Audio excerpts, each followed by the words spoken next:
All right, hello everybody. Welcome to our assignment here about the Holocaust Virtual Tour Museum, Memorial Museum.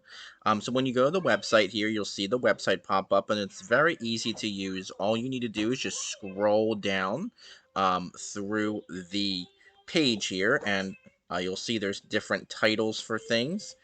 For example, it says Hall of Witness, so that's in your worksheet there. So very easy to navigate around the exhibits and things like that. You can click and drag around the exhibit, as you can see me doing here, and feel like you're actually at the exhibit and answer the questions there that go along with it. As you scroll further down, it'll give you a little more details about the exhibit.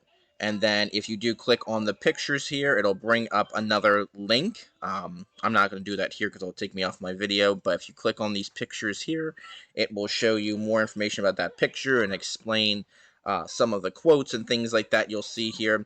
But again, just follow it around, and then you'll see the next exhibit will be right here. So you'll just kind of follow the worksheet there and go about doing that.